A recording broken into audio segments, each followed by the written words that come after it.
is Awesome is the local campaign, and it's a wonderful campaign that we're very proud to be a part of. And it's not often that you see other water providers and municipalities coming together for a campaign like they have in Texas. So we're very proud of that here in North Texas. And like you heard before, we have Dallas Water Utilities, North Texas Municipal Water, and of course, Tarrant Regional Water as all partners within this program. Well, the one thing that I want to do now is I want to move over and the other thing is I'm going to go off camera here. I don't want my camera to be blocking any of your screen for tonight's program. So I'm going to go off camera, and then like you heard Heather say at the end, I'm going to come back on screen so that we can answer questions that you might have. But please put those questions in the chat so you don't forget about them, and we'll get those to the end of tonight's program. So there I am going off camera, but I'm going to go ahead and change my screen sharing, and I'm going to show you the website, the Water is Awesome website. If I can switch screens, bear with me one second. So what I like about the website, if you go into waterisawesome.com, when you scroll down, it's as easy as this. Everything has its own tab.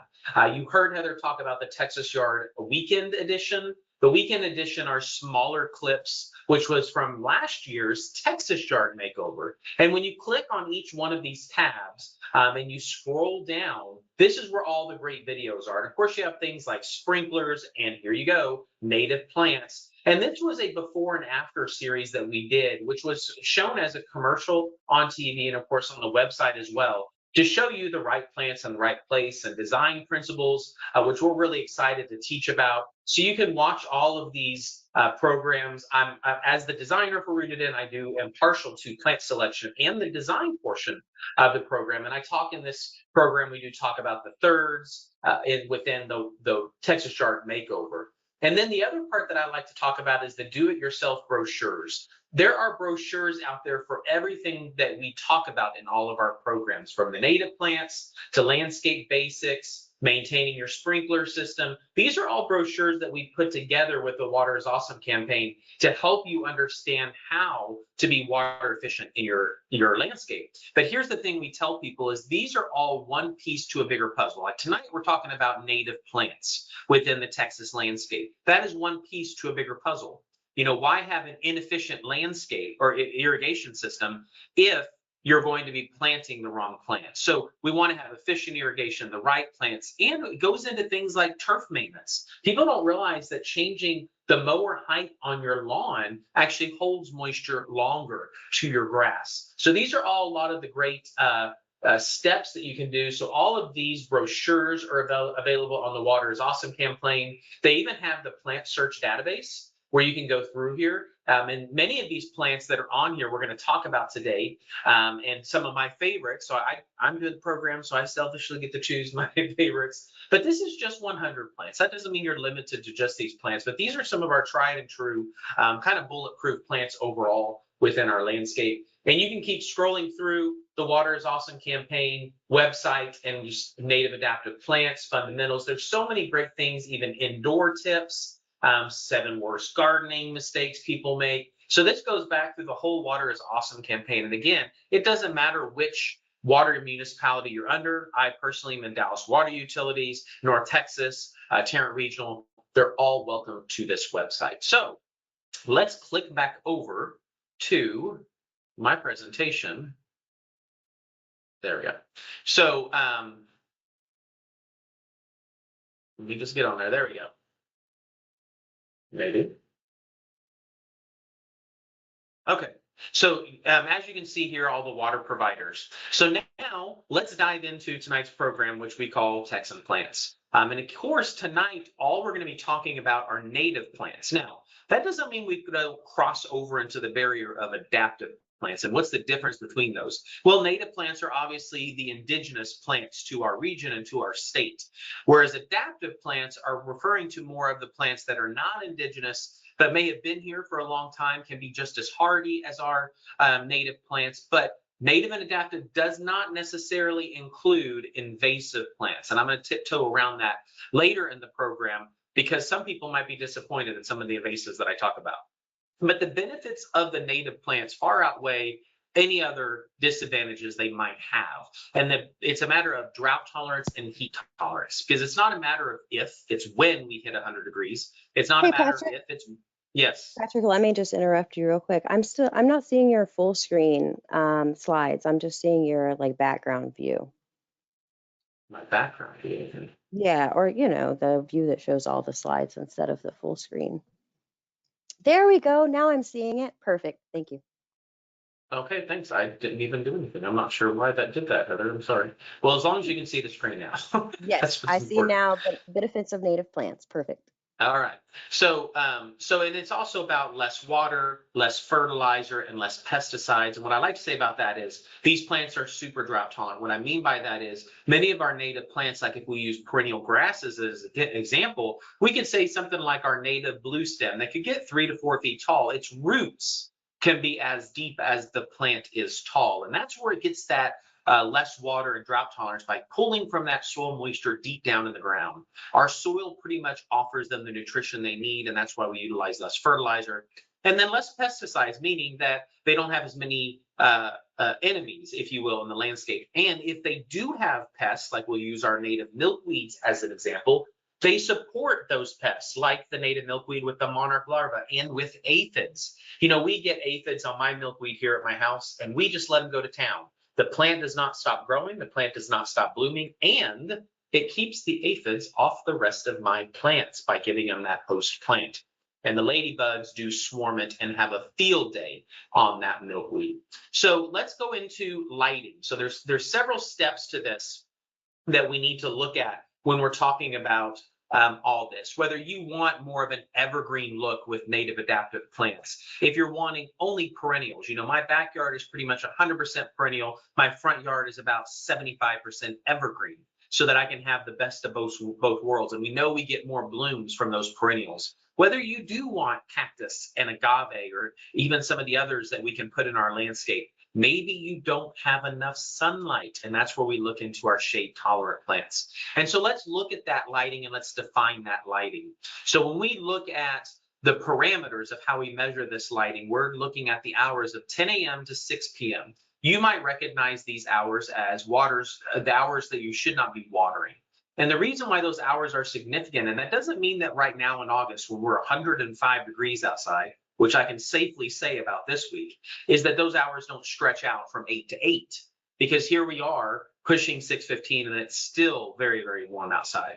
And so those hours are also when we see the most water going up, meaning we have more water going up than we should be trying to put down. So when you're putting water out on the leaves of these plants, then you're getting more evaporation, and plants are doing what's called transpiring. So it's a term called evapotranspiration, water loss from plants and water loss from surfaces. So we don't want to be putting water out during those times, and that's why we look at those hours of 10 a.m. to 6 p.m. because that's when the plants are most active. So if we're looking at full sun, we're looking at direct sunlight all day long, that'll lick a shade. Part sun, and this is the part sun and part shade where people get a little confused. Part sun is the filter light, and that's usually going about 2 to 3 hours without direct sunlight, and also typically that 2 to 3 hours without in the afternoon.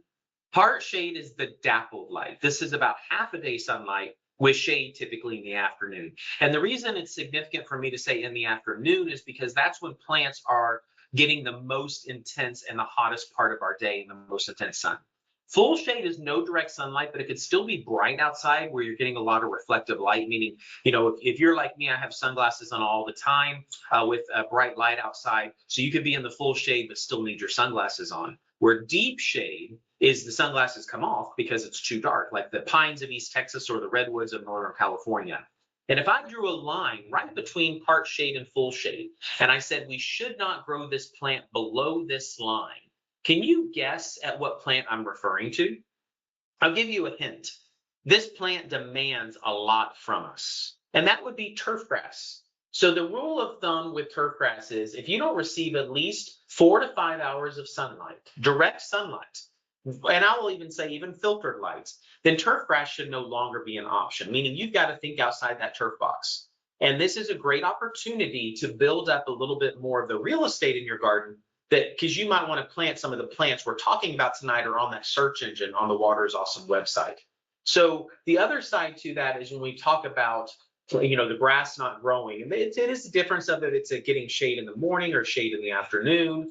But the other part is people will argue with us about this when we say that turf grass should not grow below 4 to 5 hours. And they'll say, my grass does great in 3 hours of sunlight. And we'll say, okay, what does it look like when it's coming back in the spring?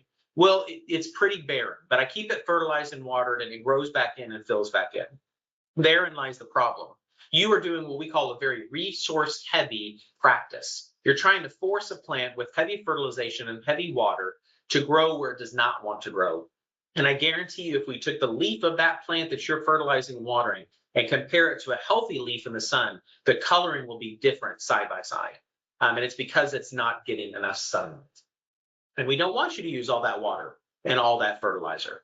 So as we get into plant selection, obviously talking about those native plants, and this is a picture of my plant tags. I am a little bit OCD like that, where even if I know what I'm buying, I keep the tag that came with the plant, and I have a box that I keep all my plant tags in. And that's for newer varieties of stuff. Like I have some new varieties of echinacea, the coneflower out there, that I may not always remember the name of what variety it is, and I can go back and resource that. But the plant tag, you need to read it. It's not just a pretty picture and the name of the plant. It's got valuable information in there. Hardiness, sizing, spacing. So if we take a closer look at your plant tag and we look at this information on here, you can see here where it tells you the bloom time. It tells you sun exposure. It tells you how big the plant gets. And we'll talk about this with plant spacing here shortly. Most importantly, it talks about your hardiness zone. What hardiness zone are you in? Majority of North Texas DFW will be in zone 8A. The whole point of this is we cannot speak for every retailer or grower out there as far as what they are providing plants in the area. We certainly cannot speak for every big box store out there and what they are offering to you. You need to be a better educated consumer. Know it before you grow it. Just because it's being sold in local garden centers does not mean it's necessarily right for your area. And that is the mission of Rooted In, is only providing plants that will grow and be supported in our area. And many people will say, well, I'll just return it on that 1-year warranty. Well, there's 2 reasons that I don't agree with that. Number one is, would you rather that plant establish itself and season after season show you how good it can do if it's the right plant and really perform for you, versus you returning it every season? The other side to that is, if they are offering a 1-year warranty on those plants, it's typically because those plants, like the big box stores, that are there on consignment. And what that means is that store has not purchased those plants until you purchase them. And so if the plants that you see that aren't getting watered and they die, the store is not paying for those. The growers eat the cost of those. And so when you're returning that plant on that 1-year warranty, that cost goes back to the grower and not necessarily that store. And that's how that 1-year warranty works. So let's look at that hardiness map. And if you look national at the hardiness map, and this is the most updated from 2012, this pale yellow color you see kind of going across the southern part of the United States and right across North Texas DFW, that is zone 8A. And that is majority of our zone. As we look at how that has changed over the years, in 1990, you can see the state of Texas versus 2012. Now, there are talks that this will get updated. We have not seen the updated map as of yet, but look at the change here. So we're not going to get into any, talks as climate change or anything like that. I'm not going to stir any conversations with that. But things have changed and things are changing. And so that's something we really need to pay attention to, especially if you look even in the northern parts of the United States. There are heat maps as well through the American Horticulture Society. They're a little bit more difficult to keep up with because our heat is changing yearly and depending on El Nino or El Nina. And so those are changing on a regular basis. When we look at the map, and this is the 1990 map, just to show you a closer look of it, that macro environment, that zone 8A, which is DFW, is right here, that we all share. That is a macro environment. That's your hardiness zone, your average rainfall, soil types. But this goes into so much more. All right, your macro environment is just talking about that hardiness, but we do have to look at our average rainfall, soil type, because zone 8A goes all the way across the United States into the Carolinas. In the Carolinas, they have a very lush, organic, acidic soil. They can grow rhododendrons and things of that nature that we cannot grow here, but they're in the same hardiness zone. And that's why it's important to pay attention to the right plant for the right place. Your macro or micro environment within your home is how you can manipulate that macro environment for yourself. Is it sun versus shade? Are structures casting shadows? And how do we measure that during the spring, summer, and fall? And then pavement, that heat island effect is a real thing, as well as irrigation. Plants are surviving and thriving and performing so much better than they used to do before we had automatic sprinkler systems. That luxury of the automatic sprinkler, in a lot of ways, is kind of what got us into this trouble. And as a board member for the Dallas Irrigation Association, it's okay for me to say that because we know it. The automatic sprinkler system is a luxury. You know, I grew up being what one of my colleagues likes to call a hose dragger, where we would set the kitchen timer, have to go out, move the water sprinkler on the end of the water hose to water the landscape, and then go back in. You know, just like changing the TV channel before the TV remote, you had to get up and change the channel. Or even a cell phone versus me growing up being attached to the kitchen wall for everybody to hear my conversations with the landline phone in the home. This luxury is not, we've taken advantage of water that has been intended for our consumption, our bathing, and firefighting needs. This is a water treatment facility. I've jokingly said over the years in many of my programs that anybody who signs up for a water bill should be required to take a tour of a water treatment facility.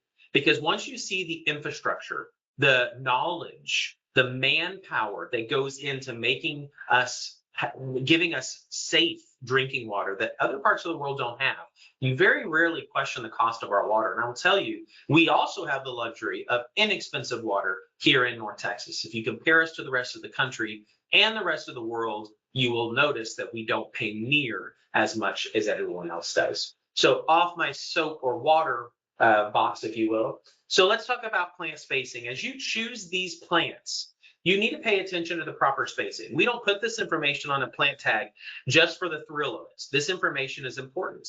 So, and this is the geometry many of y'all thought you'd never use again. So the distance across a full circle is the diameter, and the half the distance is the radius. So most plants, we're talking about just an average growth pattern growing outwards in that circular pattern. The minimum distance, if we tell you that plant gets 6 feet wide, the minimum distance that you want to space that plant away from each other is 6 feet. Now and what's really interesting about this, and I love using my mother as an example, is she'll say, okay, well, I want to plant something here, and I'll show her some stuff. She'll say, it's great. I want to buy it. I want to plant it. I'm like, okay, great, do it. I go back over there and I tell her, you only need one plant. It'll get this big. And I go back over and she's planted 3 in the spot I told her she needed 1. And the reason she did that was because the plant, it was just so small. I didn't think it would grow in the way it was. Well, now we've got an overcrowding situation. We have plants that are going to be competing for water, for light, nutrients, in space, air circulation, which weakens plants and invites disease and insect into our landscapes. But that also, on the other side of that, that doesn't mean that the plant's going to stop growing at 6 feet because we told you it stops growing at 6 feet. It could be very happy and get up to 6.5 feet or more. So this is the minimum distance. That doesn't mean if it says it gets 6 feet wide, you can't plant it 8 feet wide. So when we look at this, we imagine an imaginary dot in the middle of each plant. And the middle of each plant is what we call on center.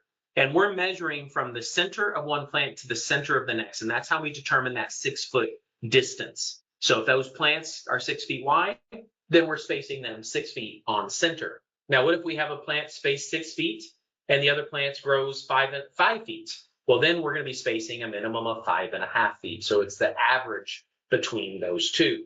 As a design principle, what I like to do is I like to plant in odds or multiples of 3. Now, I know that sounds crazy to some people because everybody thinks things should be symmetrical and in even numbers. Well, we don't design homes to be symmetrical. If you look at the front of your house, we build different elevations inside and out. So we're looking for more of a balance and not a symmetrical. I get to design symmetry very often because of the way we build homes and the way our properties are. And odds multiples 3 actually look more complete to our eye. Now, let's look at the lighting on this. Now, I will tell you that we're actually, so this was June 21st at the highest sun right here. And this is our longest day of the year. We're kind of creeping down now. So we're kind of getting in between these two. And this right here, this middle sun is our fall and our spring. And then this lower sun right here is our winter time. So if you're measuring sunlight in winter, January, you're casting longer shadows. So an area that looks like it's a shaded area, by summertime when the sun is higher and not casting as long as shadows, could be full sun. And so you've gone from a situation where you've gone from full shade to full sun.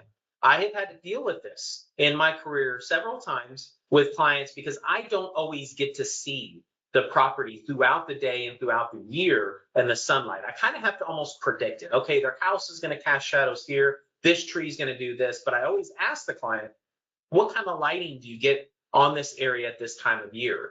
And they're always, oh, well, it's pretty shaded. And we're asking them that in December and January when we're designing for spring. And so then what happens is I design for the shade. It goes into summertime and things are burning up because it's in the full sun. So pay attention to that. Now let's talk about proper planting. When I say the root ball of the plant, hopefully you all understand the root ball of the plant is that soil root combination that you take out of the container when you purchase that plant. When you dig the hole to plant a plant, you want to dig that hole only as deep as the root ball is tall. So if this root ball is 12 inches tall as a 5-gallon bucket, you're only going to dig that hole 12 inches deep, or maybe 11, because you're going to mulch after you plant. But if you dig it too deep and you have to add soil back in, what you need to do is pack that soil back in at the bottom of the hole if you dug it too deep, because you want this plant to be sitting on a solid foundation when it goes in the ground. Because if you put it on loose soil and you start watering, that soil collapses and compacts. You now have a plant that will settle down and be too deep and cause what's called the bathtub effect. You take that plant out to remove it and replace it, and you're like, what's that smell? Well, your plant drowned. The bathtub effect, the lowest point of soil will hold water. And so you have a plant that's been buried too deep. The other thing I like to talk about, and I did several news segments on this last year, because people were confused by our summer last year, was when plants wilt in the summer, that's not necessarily a sign that it needs water. When a new plant that has been planted is wilting is not always a sign that it needs water. This is where we love promoting and talking about soil moisture meters, and I'll talk about that here in a little bit. Wilting can be a sign of the plant transpiring or losing water too fast during hot times of the year, and it can't pull up water fast enough through its roots, but it will recover in the evening time when the sun goes off it. Plants will wilt when they aren't getting enough water. That's a plant's response to too little water. Plants also wilt in a response of too much water. So people see a plant wilting that's been buried too deep. They think, oh, it needs more water. They keep adding more water, and they're drowning their plant instead of checking to see if there's soil moisture in there. The flip side is we want you to dig that hole twice as wide as the root ball is wide. That loosens up this heavy native soil. And what I like to do is I put all my soil amendments out into my bedding before I start digging my holes. That way my soil amendments like compost, expanded shale, whatever I'm using, is mixing in with my native soil, and I can backfill it from there. The only plant we want you to only plant or backfill in with our true native soil are trees. Trees need our native soil to anchor themselves. If you're putting a light, fluffy soil in around that root ball, then you've created almost like a ball and socket joint where it's going to be moving and blowing over time. After you plant, then you're going to want to mulch. Mulch. I can't emphasize this enough. It is recommended 2 to 4 inches. I will tell you, do 4. If you do 2 inches of mulch in about 3 months, you're going to go, where did my mulch go? It breaks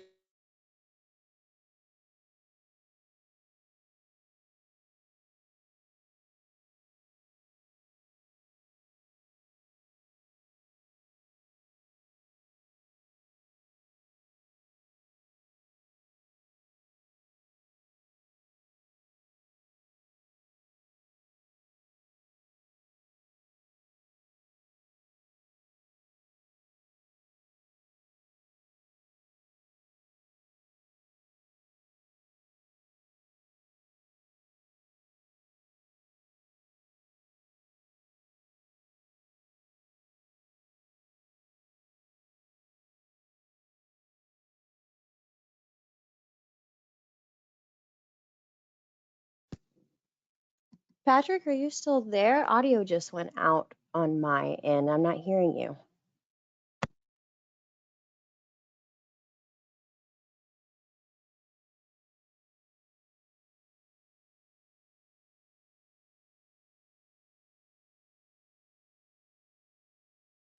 Let's see. Yeah, I'm getting some other notes from everyone saying that they've lost sound as well. Yep. Thank you, everyone, for confirming what I am hearing on my end. Patrick, are you still there? I'm not hearing you. You were completely fine, and then all of a sudden, your audio just cut out for some reason.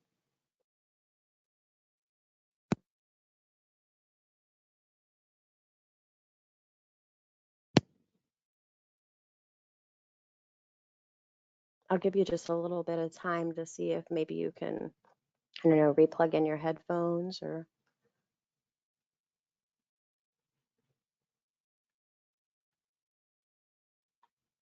Sorry, everyone, please hang in there. I'm not sure what happened, but we just lost sound. Hopefully you guys can hear me. Oh, I see someone saying thank you for addressing, no worries. So thank you so much for confirming that you guys can at least hear me. Okay, Heather, are you there? Ah, I hear you now. Yes, you're back. Well, so the one thing that we didn't talk about, we're talking about water is awesome, but we're also not talking about rolling blackouts when it gets so hot. And so I've lost Oh, power. So I am on my hotspot and I will resume. And I do apologize for the inconvenience, everybody, but there's no way for me to predict that one. That's the luxury of working remote, but we learned how to deal with this during the pandemic. So, but I yeah. think, Heather, you'd have to allow me to share again, and I think I'll be set and ready to Sure. go if y'all are. Let me do that. There you go. I think you should be able to reshare. That is a good Okay. point, Patrick. I totally forgot. I've been having some rolling blackouts too, and it's another Yeah, thing. we didn't we weren't expecting that, but it happened. I'm gonna open things back up now, and we should be good to go. Let me get. Yep, go ahead Okay, can and you see my screen? Okay. yeah, I see it now. Thank you. Okay, back on track. I'm gonna use my hotspot in case it happens again. Good thing my laptop is powered up. So Perfect. Thank you. okay. So, like I was saying, after you plant your plants, then mulch, mulch, mulch. Like I said, 2 inches of mulch will break down pretty quickly. It is meant to add organic matter to our soil. So you don't remove old mulch to put new mulch out. You simply mulch over old mulch. Mulch, like I said, it adds micronutrients to our soil. It holds water. It can cool during the summer, warm during the winter. My favorite part is that it smothers weeds. I'm not a huge weed puller. I know a lot of people like to do that for therapy. I would rather cover them with mulch and smother them. We like organic mulches. Now, there are dyed mulches that are hardwood mulches. Just be careful because some dyed mulches, unless it says hardwood mulch or forest material, it's recycled pallets, which is treated wood. And that's where a lot of those red mulches that you see out there, they just don't break down quickly. You want it to break down. You want it to add organic matter to your soil. Now, before we dive into our plant, let me talk really quickly about mulching plants. So there's two ways of mulching trees and plants, and that's the tree ring, if you will, like the donut, or the volcano. Well, we want you to do the donut or the tree ring. On trees especially, you always want to keep that root flare of that tree always exposed. You never want to pile mulch up against that root flare. The same thing goes with shrubs and perennials. You don't want to pile your mulch all the way up against the stems or the base of your plants because that mulch can slowly rot those out. Think of the organisms that are helping break down that soil, that mulch. We want it on top of the soil. We don't want it on top of the plants. Now, as we dive into our plant palette and we start talking about some design principles here in just a second, and we start talking about plants in general. One of the things I want to point out to you are some of the invasives that are out there.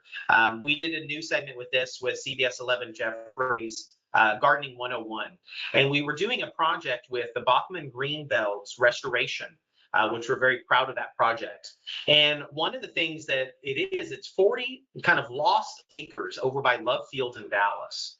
And one of the things we were talking to them about is all the invasives. Well, there was so much privet, which you may know as ligustrum, in that area that it's been taking days and days and thousands of dollars to remove this ligustrum or this privet. We have found some of the most beautiful specimen trees that have been lost in this area. And down by the creek where we did our segment, We found every plant we've ever talked about being invasive in our area. Vitex trees are not native to Texas, they're native to the Mediterranean. Pistache, do I need to emphasize where that is from? Liriope, Asian jasmine, domestica, all ligustrums, Bradford pear, lantana, and not native lantana like Texas lantana, maiden grass, which you may know as some miscanthus, Photinis, and Bermuda grass. Bermuda grass is the most abundant grass in North America now, and it is not native, it's native to Africa. So let's dive into a plant list. Let's talk about some of these Texan plants and some of these fun plants. And like I said, many, if not all of these, are on the search engine with the Water is Awesome website. And I selfishly get to choose my favorites. So what I'm going to do is I'm going to kind of break them up into categories. I have some of the shade trees. I have some of the ornamental or understory trees, some shrubs, perennials, and maybe even some ground covers in here. One of the things that I always tell people to do as I run through a plant list, have a pen and paper ready. One of my favorite things as a horticulturalist is I nerd out about new varieties of plants that we have out there. My backyard is kind of my trial garden for this. And so I might pop off, hey, you might consider this plant, or this is a newer variety of this plant that you might consider. And then you can kind of browse the websites and look to see if you're interested in any of the newer varieties that I've talked about as we move forward through this. Now, for many people, this first shade tree is going to be a good option for you because many people are tired of the acorn production. And yes, we have had a massive acorn production since the 100-year freeze. Trees are kind of recovering from that, and it can take trees about 3 to 5 years to recover or decline. And that's why we're still seeing trees die from that 100-year freeze. Cedar elms are not only one of the most drought-tolerant trees we have in Texas. They've got a beautiful yellow fall color. Their seeds are very small. Their leaves are very small. So fall cleanup, messiness, like around pools, things like that, is really not an issue when it comes to this tree. Now, it's considered a medium grower, not a super fast grower and not a slow grower. And I do have a couple of slow growers on here. Heavy acorn producers, you have to think of the red oak, the Texas red oak. Texas red oaks are prolific acorn producers. I wish you could see my front yard landscape with the acorns. Unfortunately, I have a lot of squirrels that take care of those for me, so I don't see a tremendous amount of germination.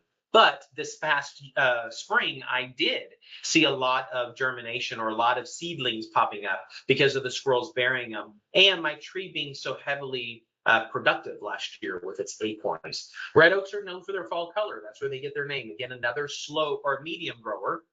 And then there's also Shumard red oak. One of my favorite native red oaks is called Sierra red oak. It's got a smaller kind of leaf to it. And those are some of my favorites. One of the slowest growing oaks ever is the bur oak. Now, the bur oak is known for having these massive, huge leaves. I've seen their leaves almost 12 inches long, and acorns, like you see in this picture, almost as big as my fist. They're just a striking tree. One of the champion trees for the bur oak is on the A&M campus in North Dallas off Coit Road, where we used to office out of and where we designed the new campus as well. My personal favorite oak of all time is my chinkapin oak.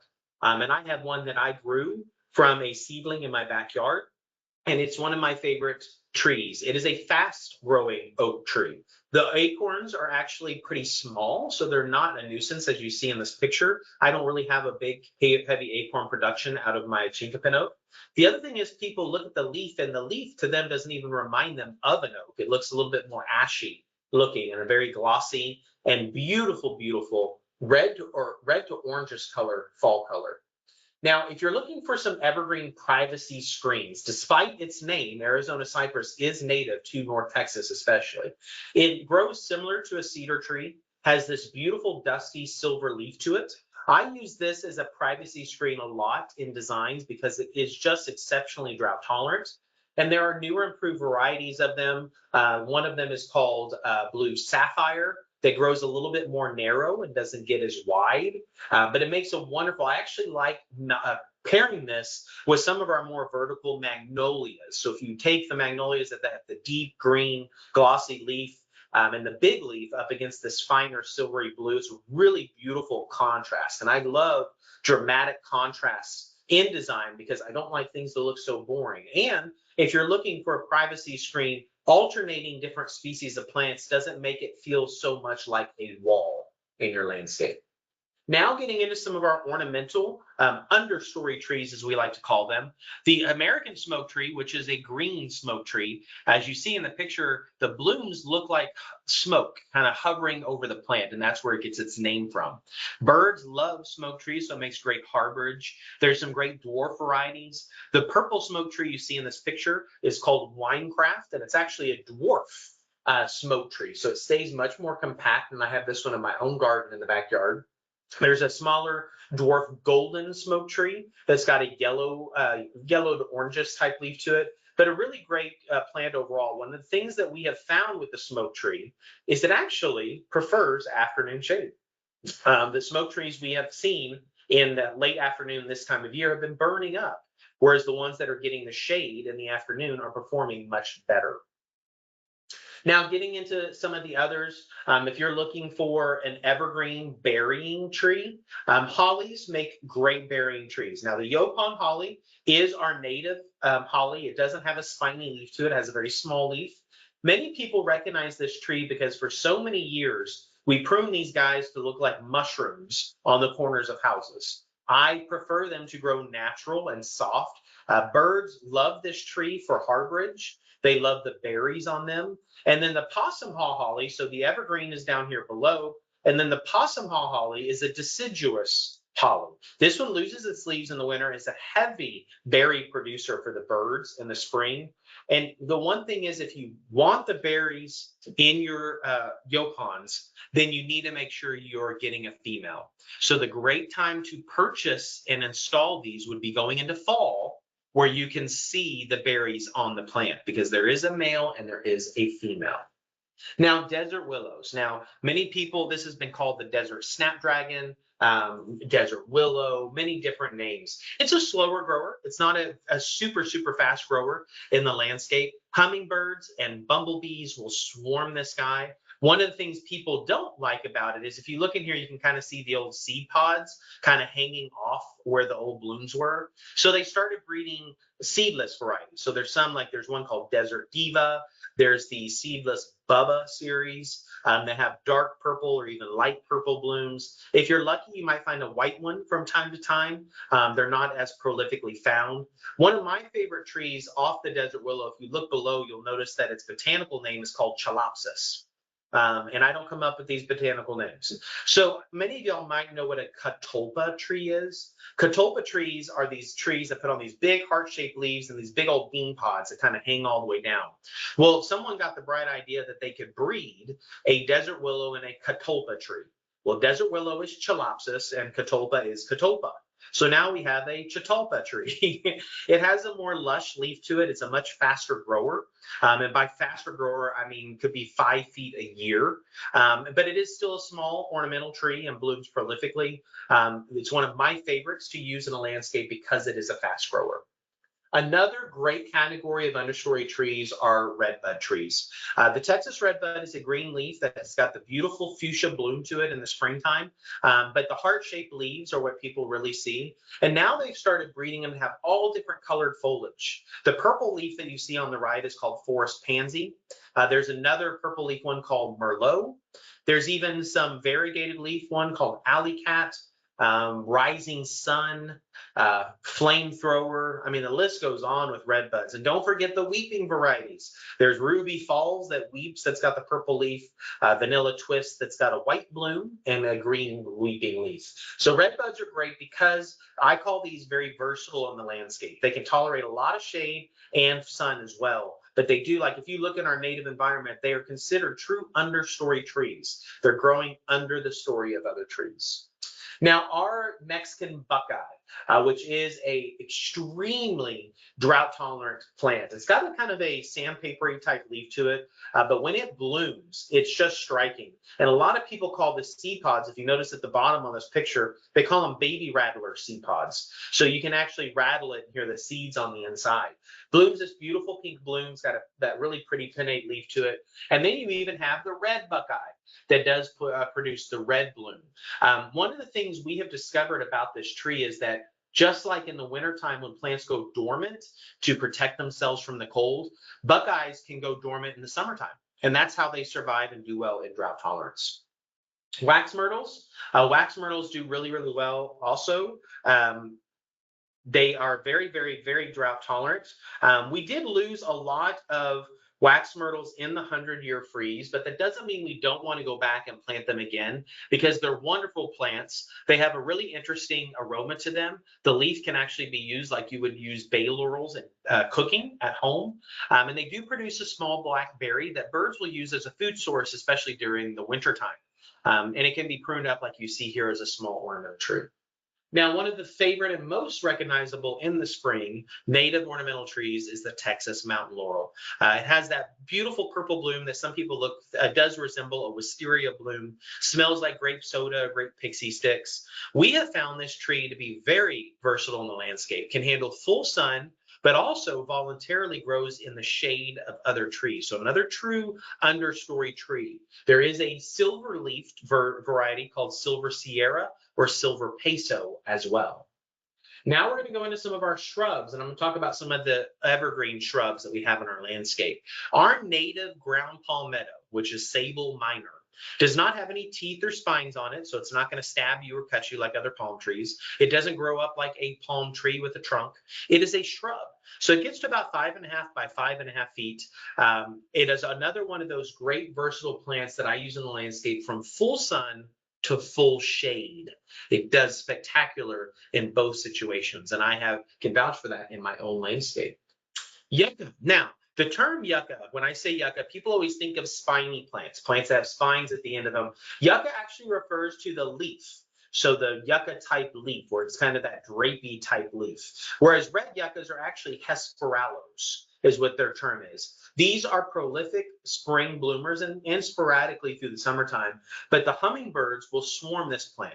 They are surprisingly shade tolerant, but do perform best in full sun and just have these beautiful blooms. There are pink varieties, there are yellow varieties, and there are white varieties. They're a little bit harder to find. There are even some dwarf varieties that don't get as big, so the blooms only get to about 18 to 24 inches, and the plant stays smaller. Brake lights is one of those varieties that's out there.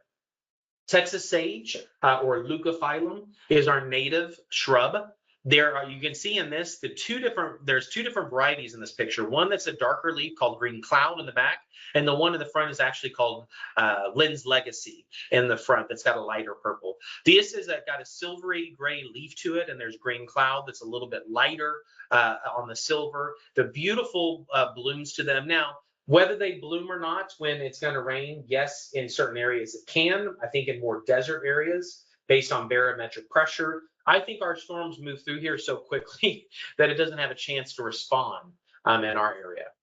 Now, dwarf wax myrtle. Now, this is a dwarf variety of the standard wax myrtle I just showed you a little while ago. This one is more of a shrub. It doesn't grow up into a tree, so it stays more compact.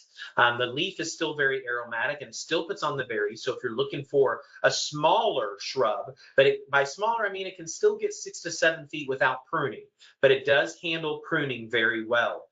We did on our demonstration garden in our old campus, we would hack at this thing pretty heavily in early spring and it would flush out nicely. Autumn sage, many people know Salvia gregii. The red Salvia gregii is our true native, but as you can see in this picture, comes in many different colors. I even have a coral color that's one of my absolute favorites in my garden. There's white, there's even a pale yellow one nowadays, and you can see that bright pink in the background. There's a bicolored one that's got multiple. This is actually pretty shade tolerant. It can handle that afternoon shade or morning shade and even the full sun. One of the things about autumn sage that I think is very helpful is if you don't prune this guy in early spring, he can grow very woody, meaning he grows more woody branches instead of soft, kind of herbaceous type branches. So it can get a little woody and choke itself out. So I do recommend pruning this guy pretty heavily. One of my favorite pollinator big shrubs is buttonbush. Buttonbush, I have seen buttonbush get 8 feet by 8 feet. I've seen it grow in full sun. I've seen it grow in full shade, like you see in this picture. Swallowtails will swarm this shrub. There is a dwarf variety that's making its way onto the market right now that's not supposed to get more than, I think, about 3 feet by 3 feet. And I might be testing that in my garden here pretty soon. But this is one of my favorite bloomers, going all the way through spring and all the way through summer. Now, we have so many salvias that we could talk about. Salvias are some of our top pollinator plants out there. I'm looking out my back door right now on my Mystic Spire salvia, and the big old bumblebees are still grabbing on. I can tell they're on there because they grab onto the bloom and they weigh the bloom down. They're such big bumblebees. This salvias in general, top pollinator plants, especially ones like this. Now, these are natural hybridized plants. Henry Dulberg salvia, which is the purple on the left, and Augusta Dulberg salvia, which is the white on the right, are true hybrids off of our native salvias. This is Salvia farinaceae, and these grow in full sun, really don't like the shade as much, but they were discovered in a cemetery. And that's how they discovered they were hybridized, and they were found at the headstones of Augusta and Henry Dulberg. Texas lantana. Now, Texas lantana, and there's another one called Dallas red lantana, are the only lantanas that I can guarantee you that will come back and that are also not invasive, especially Texas lantana, since it is native to our area. This does, as you can see in this picture, get a little larger. My Texas lantana gets to about 4 feet tall and about 5 feet wide. But I tell you what, when it comes to monarchs and other pollinators, you can't beat a better pollinator than Texas lantana. Texas lantana, blue mistflower, and milkweed are your monarch trifecta in your garden. Now, rock rose. Rock rose is got this beautiful mallow-shaped bloom to it. In its early stages, when it's greening up, the leaf can resemble Turk's cap, and people will get it very confused. But pink Turk's cap, pink rock rose, and there's even a red rock rose and Brazilian rock rose. The Brazilian is not native, it can die to the ground. But Texas rock rose can be a deciduous shrub, meaning it doesn't die entirely to the ground. Now, mine in the 100-year freeze did die all the way to the ground and then came back. And then last year it came back off the old growth. Hummingbirds swarm this. And in fact, this is one of the favorites in my garden for the hummingbird moth. And I have quite a few of those in my garden. Echinacea, coneflower. Yes, this is the herb that many people use as a supplement. But coneflower is one of the purple coneflowers, are native wildflower, but perennial. It is a heavy reseeder as well. So put it in the area where you can give it a little bit of elbow room. But the blooms on this are just striking, beautiful, surprisingly make great cut flowers as well. And I do make my own arrangements out of my own garden. Now, there are several different types of skullcap. This is right skullcap, which is our native skullcap. These make great border plants in the garden. We also have another purple skullcap and even a pink skullcap, and I have a yellow skullcap in my garden as well. But the right skullcap, which is in this picture, and that is right as W-R-I-G-H-T, is our true native skullcap. It's got this really pretty purple bloom on it, and the pollinators love it. The honeybees swarm this one in my garden prolifically. And if you want hummingbirds, you have to have Flamicanthus and Turk's cap. I'll get to Turk's cap here in a minute. Flamicanthus is one of the most beautiful bloomers. It's got this trumpet-shaped bloom to it. There's even a yellow or a golden yellow color called the Benny's Gold, and there's even an orange one. And the orange one's going to be in our new Go and Grow box that we now have out for order on our website. All of our Water's Awesome partners do participate in that, so I can talk to you about that at the end of the program. But this is a wonderful prolific bloomer, and it can get tall. Mine gets to almost 5.5 feet tall by about 5.5 feet wide. Doesn't mean it couldn't handle some pruning. And mine, surprisingly, as my garden has matured, has gotten some shade, and it's in bloom out there. Now, Zexminia. This is one of my favorite daisy-type blooms of native plants. I have Zexminia planted in my back alley by my gas meter where there's no irrigation, and it's in full bloom, even with this heat. So it shows you how drought tolerant and how hardy this plant is. It gets to a little bit of a shrubby type growth, and it can reseed itself as well. Remember, native plants that reseed themselves or grow cannot be classified as invasives. They can only be classified as aggressive. But this one, I really haven't had a huge problem in that back alley with it reseeding itself everywhere. Now, Coreopsis, also known as tick seed, foreign nerve, there's so many different types of Coreopsis out there, and they're not all for our area. That's another thing we need to take into consideration. Coreopsis and the next one, which is Rudbeckia, I'll tell you about in a minute, a huge genus, thousands of different varieties or species of Coreopsis. My favorite is the one on the right, which is called Lanceleaf Coreopsis. Makes a great border style plant, blooms all summer long in the garden, and the pollinators swarm it and love it as well. Now, Rudbeckia, many people also knew as black-eyed Susans. The one on the left is called Gold Stern Black-eyed Susan, and of course you have the one on the right that's got the red in it. Rudbeckia is also a very large genus, like the Coreopsis genus, and so you need to make sure that it's zoned for our area because you'll see a lot of these in the garden. They've got that distinctive kind of round half-moon style center to the bloom. Now, Turk's cap, I just did a video on this one we'll be posting here pretty soon. In my opinion, is one of the most misunderstood natives in our ecosystem. Turk's cap is meant to kind of spread out. In many ways, we call it a ground cover. So red Turk's cap, like you see in this picture, and this is from my garden, is a true native, and it grows from full sun to full shade. Another great versatile plant. And there's four different varieties that I'm aware of. Red Turk's cap, which you see here, pink, white, and a variegated leaf, and I have all four in my garden. If you give this guy the elbow room it needs, it will thrive and do well for you. I have hummingbirds fighting over my Turk's cap plants, and I have quite a few. They don't really need to fight over them. So this is definitely a plant you should consider, but give it elbow room.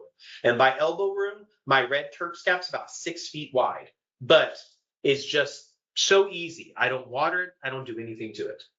For the shade plants like the Texas Columbine, and I'll show you a companion plant I like to put with my Texas Columbine, has this really pretty bright yellow bloom to it. The leaf is kind of like a parsley or cilantro style bloom to it.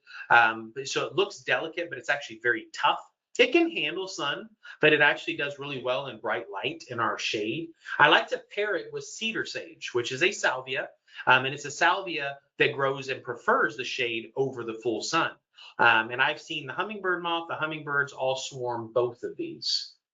Now, blue mistflower is like many people call it, things I don't want to say on here just to be appropriate, but the monarchs will swarm this, as you see in this picture. I actually took this picture on our old campus on our blue mistflower grove.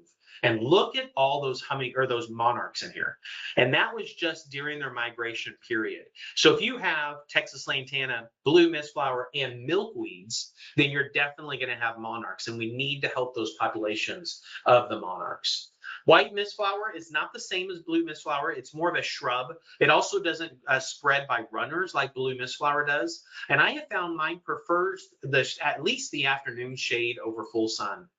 And I think that's just because it'll burn up a little bit in the late afternoon sun.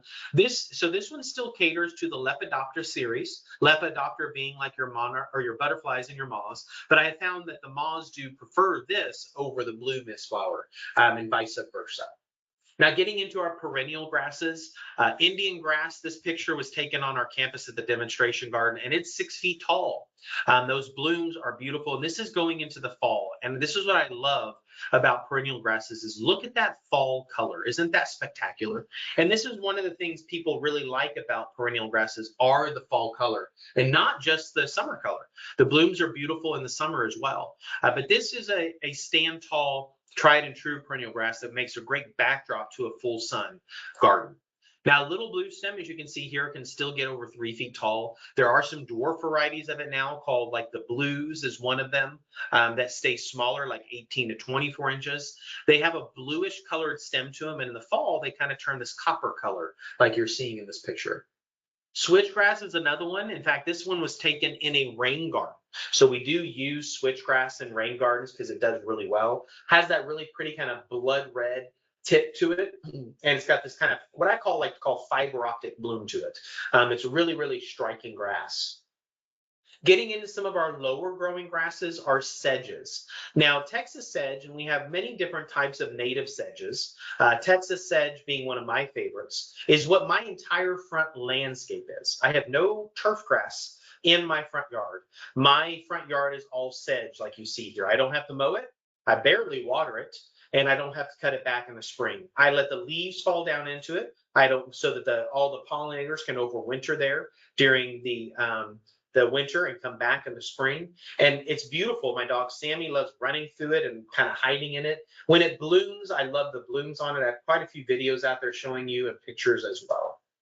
Now, we can't forget about our native ferns. Now, yes, we have a plethora of native ferns out there, but they're not always all available or in production.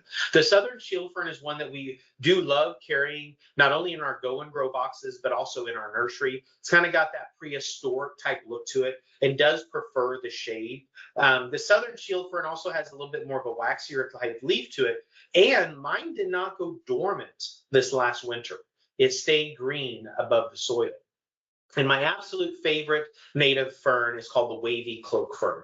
The wavy cloak fern is a true native and sun fern.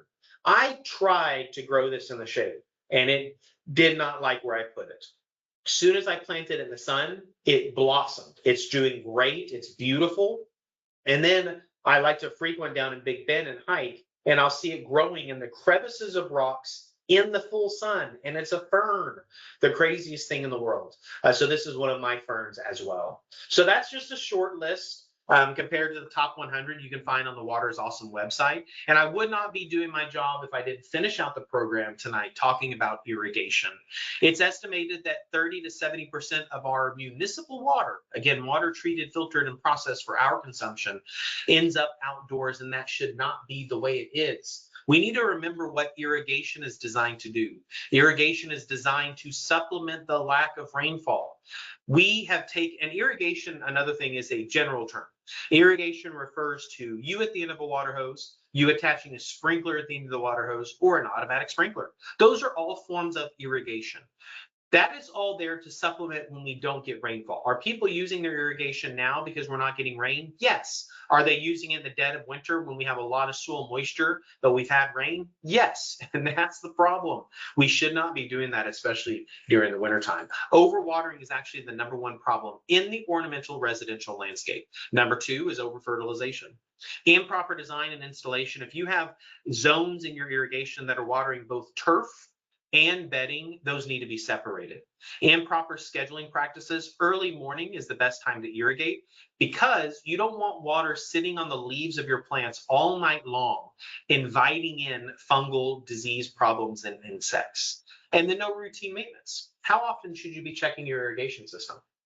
Monthly, because you get your water bill on a monthly basis. Now, we see a lot of bad practices out there, and that's what we need to put a stop to this. Yes, native and adaptive plants do wonderful in our environment and thrive, but that doesn't mean we have to dump a lot of water on them to get them to do so. Every automatic controller in the state of Texas is required to have an operable rain and freeze sensor. The law actually reads operable or other technologies. And other technologies might refer to as an on-site weather station, which we typically see on sports fields or larger estates and commercial properties. Drip irrigation is still the most efficient form of irrigation out there. We do offer drip conversion classes, especially during the month of July, which is Smart Irrigation Month. But we also have some great handouts on the Water is Awesome website and different videos on the weekend part of the Water is Awesome website. So take a look at those. And then also we talk about better nozzles, more efficient nozzles, where when you look at this picture and we see that misting and that fogging, where you're getting the water spots on your car or on the windows of your house. There are more efficient nozzles out there called multi-stream rotor nozzles. These nozzles are 60% more efficient. They're putting out bigger drops of water, stronger streams of water, so we're getting that efficiency from that. This is what they look like when they run. Kind of fun to watch. I turn my whole front landscape when I need it does look like this. And so it's a lot of fun out there. And then, of course, I kind of skipped slides on this, is smart controllers. I would highly recommend everybody, if you don't have a newer controller that you can run off the app of your phone, you need to upgrade your controller. That is very important because that convenience of operating it from the app of your phone gives you that flexibility and luxury of doing that, but it also gets people more involved versus having to go out into the garage or wherever it may be to change or adjust their controller. So please be in control of your controller. Don't be afraid of it. We got the technology from the irrigation controller from the alarm clock. So don't be afraid of that. And I already mentioned rain and freeze sensors. And what these do is they turn off your irrigation system at about 38 degrees, turn it off at about 3/8 of an inch of rainfall to avoid situations like this, because we hope none of you would do this. So that is the end of Grow Texan or Grow Native Texan plants for tonight's program. Again, if you want more information with Rooted In, go to rootedin.com. That is where we have also information on our Go and Grow box. If you're not familiar with what that is, it's basically almost like a garden in a box. You can purchase both a pollinator or a shade box, and it comes with designs. You pick them up in mid-September, and you get all the plants and the designs needed to put that garden together. You can find all that information on our website. There are pickups all the way from Tarrant County, Dallas County, up into Collin County, all across. You have to make sure you select the right pickup location when you order your Go and Grow box. So Heather, that's the end of my program this morning. We have time for questions if you want to open that up and ask any questions that anybody have asked, and I'd be happy to answer those. Yes, absolutely. Thank you. We have a ton of questions. So Okay. let me get to them right now. Okay, first, there has been quite a few questions just about what can we do as individuals first to find where these native plants are for sale, and secondly, what can we do to find, just in general, find more native plants? Like you talked about the big box stores, a lot of them don't sell native plants.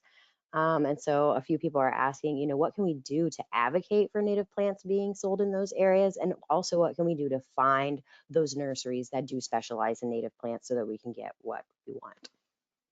Well, and depending on what part of the Metroplex you're in, and we partner and we love all of our local nurseries, even around us. So I can only speak for the nurseries that I'm familiar with up by us. You obviously have Rooted In Nursery, where you're only going to be buying the native and adaptive plants. You also have the Lavender Fields up by us. You have, I just went completely blank on a couple of others. Oh, Painted Farms has got great native plants as well. The big box stores, unfortunately, I can't guarantee that. And we, back in our A&M days, when under Water University, we did try to work with them under different programs to get them to sell more native plants. And they are still doing the program.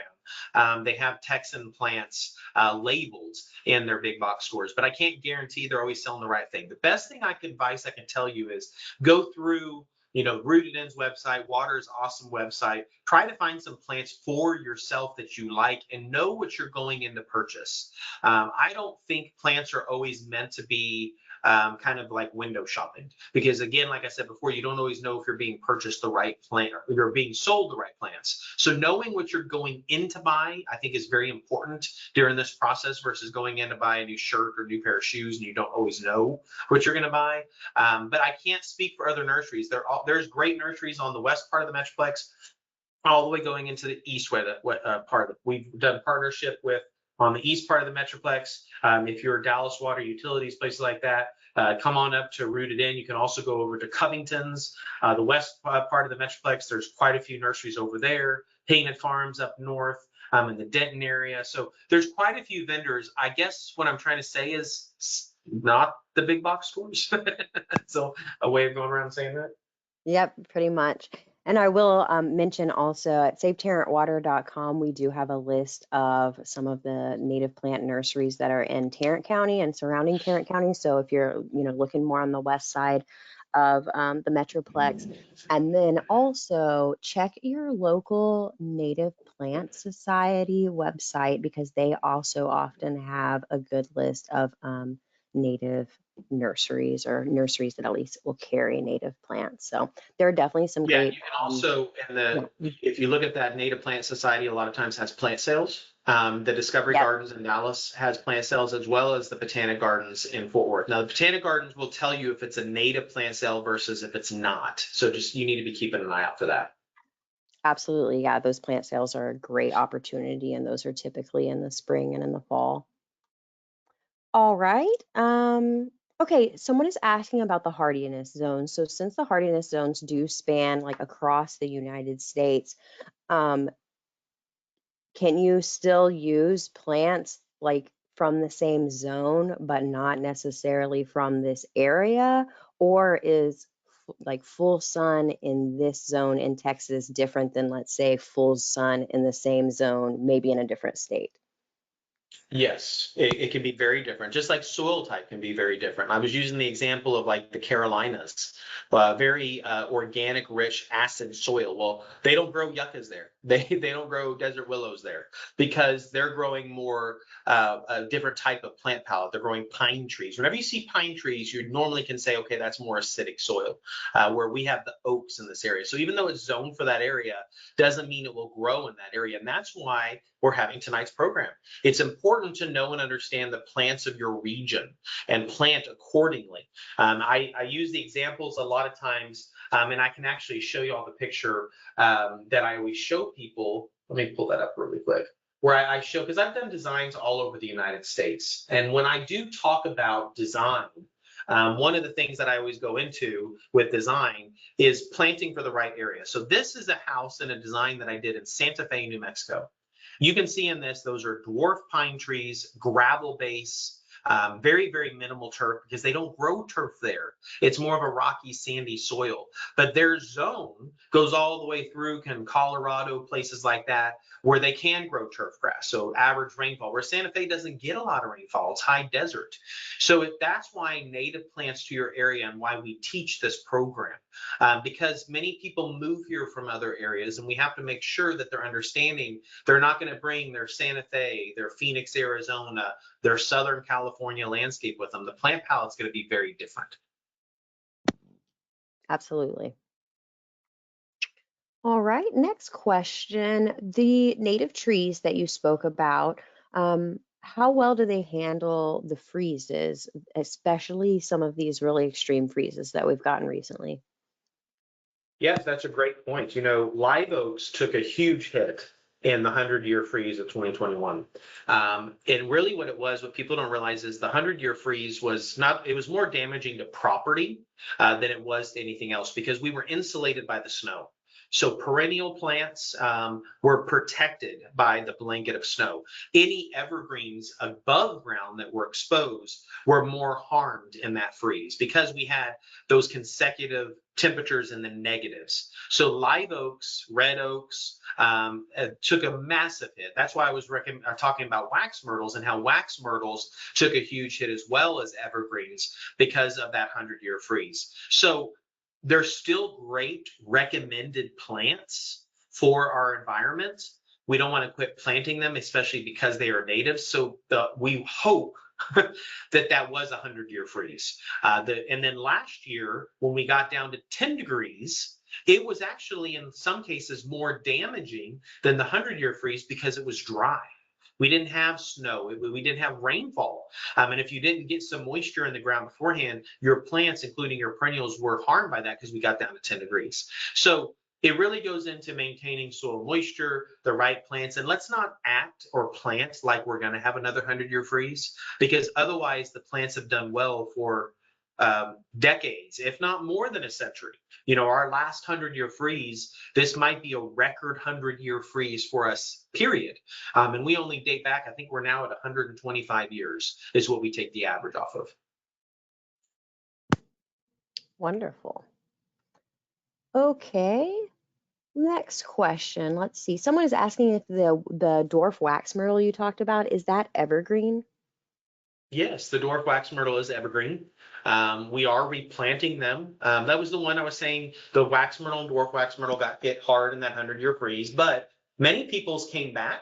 Many people are replanting them and they're thriving and they're growing. The reason wax myrtles I feel are so important to our ecosystem is because of the harborage that certain wildlife like birds like to use it for. And also the berries, the little black berries are an important food source for them, especially during the wintertime when there's nothing else. Absolutely. I see that all the time on mine, just, I mean, swarmed with birds and they Mhm. absolutely love it. So, okay, let's see. What is the best time of year to mulch? Really, any time of year. My personal preference, which is really, you can mulch anytime. I'm not going to tell, I'm not going to be out there mulching at 105 degrees because I just don't want to be out there with that mulch all over me.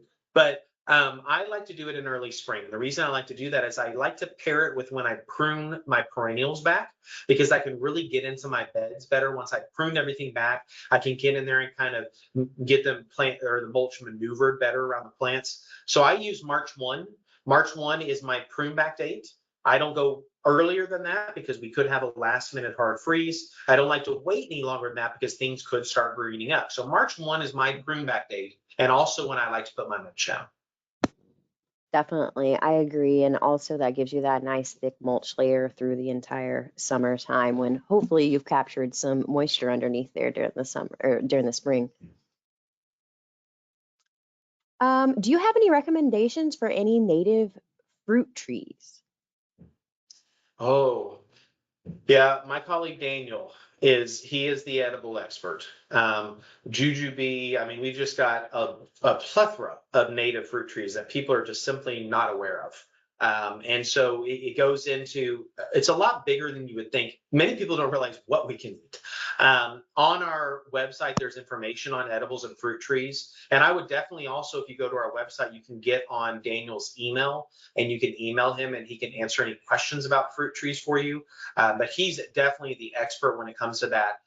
And we, just like our team when we were A&M, we all learn and feed off of each other with our specialties. And I would definitely steer you towards his expertise. Yeah, definitely. And you're right about, a lot of these natives that we don't even think of as necessarily a fruit tree still have edible fruit. Like Turk's cap, for instance, does have edible fruit. Like Chickasaw plum is a great native fruit tree, things like persimmon. Um, so there are definitely some great natives out there that are, fruit trees and ones that you might not think of being fruit bearing but are edible. I know wildflower.org is a really great resource for our native plants, and a lot of those plants you can look up on there and it'll tell you whether they're edible or not, and even maybe sometimes give some explanations on how to prepare the fruit or things like that. Yeah, the Turk's cap Uh, apple is really good if you can get to it before it the is. squirrels. Yeah, it is really good. It's like a tiny little apple. All right. We have several questions asking about how do you go about removing sod to replace with native plants or to replace with, a pollinator garden or something like that. Yeah, so I do this a lot in design.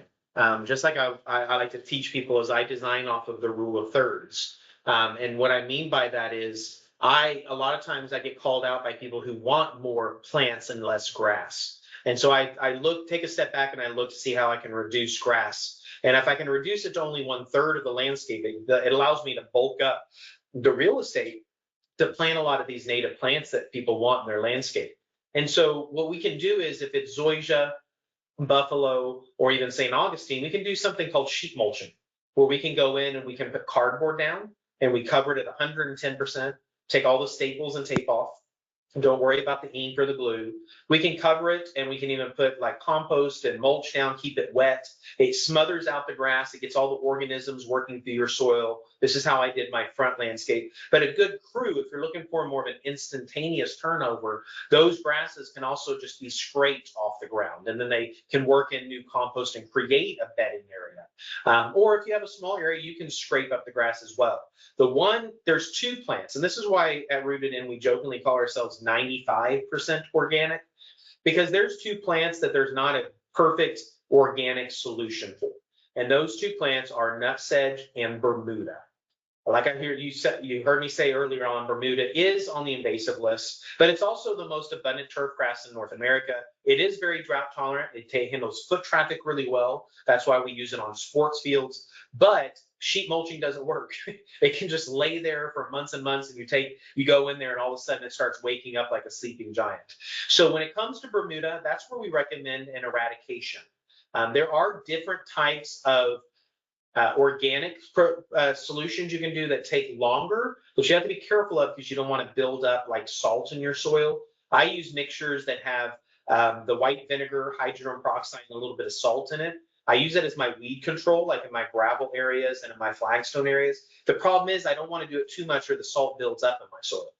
but I can use that, or otherwise you're using a non-selective herbicide to eradicate that Bermuda and make sure you kill it. If you scrape Bermuda off the ground and plant your flowers, you're going to be sadly disappointed as the Bermuda comes back with a vengeance. Those roots can go 3 feet into the ground. Scraping it off will not work. So we have to eradicate the Bermuda. All your other turf grasses should be able to just scrape right off and start over. All right. Yeah, that's a great point that Bermuda is just so much more aggressive than a lot of the other grasses that we I have, really taught unfortunately. it as a weed. So. Yep, absolutely, it is. All right.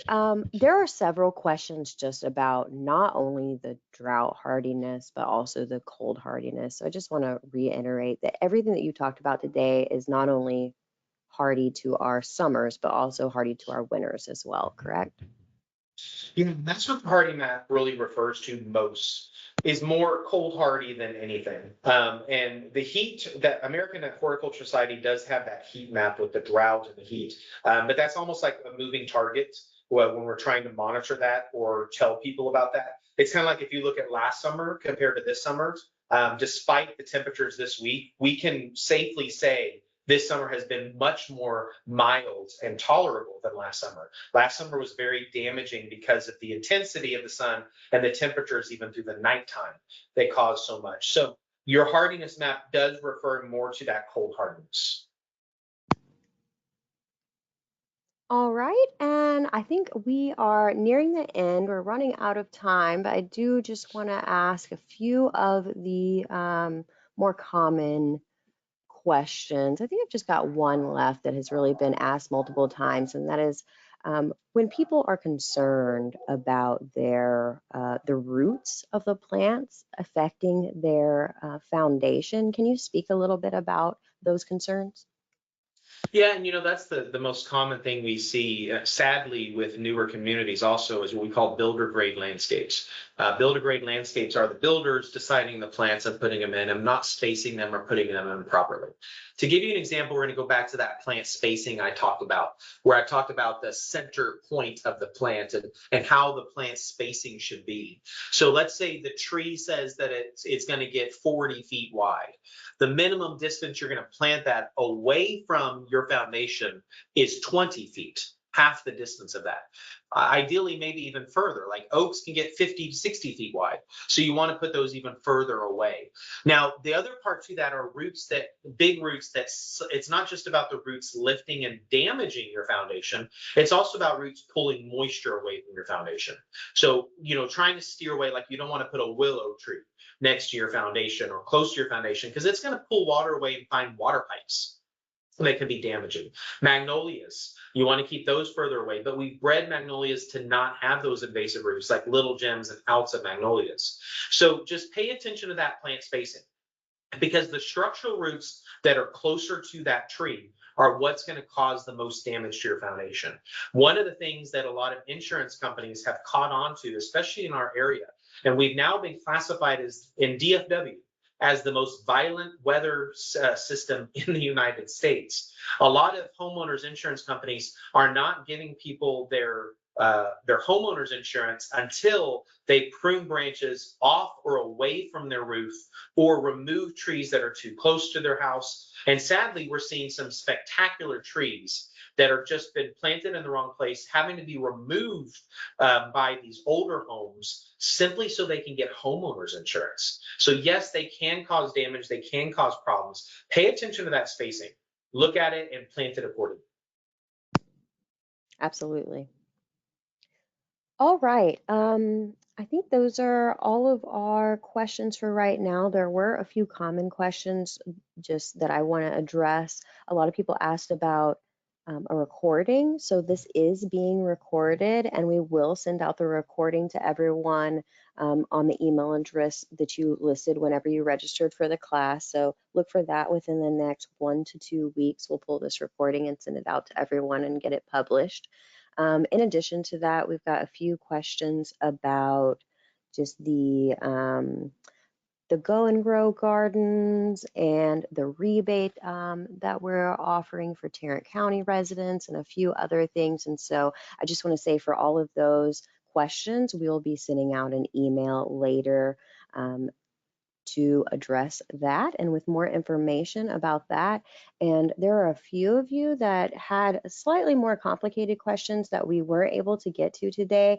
And for those, I will try to make sure that I follow up with you and give you some resources so that you can get more information about those sort of more complex questions. I think that is everything. So thank you so much, Patrick, for being with us this evening Thank you and for having us sharing. again. Yeah, absolutely. Sharing all of your wisdom with us. It's great to hear from a professional in the landscaping industry. And everyone, have a great evening. Stay cool. And thank you so much for joining us for Tough Texas Plants.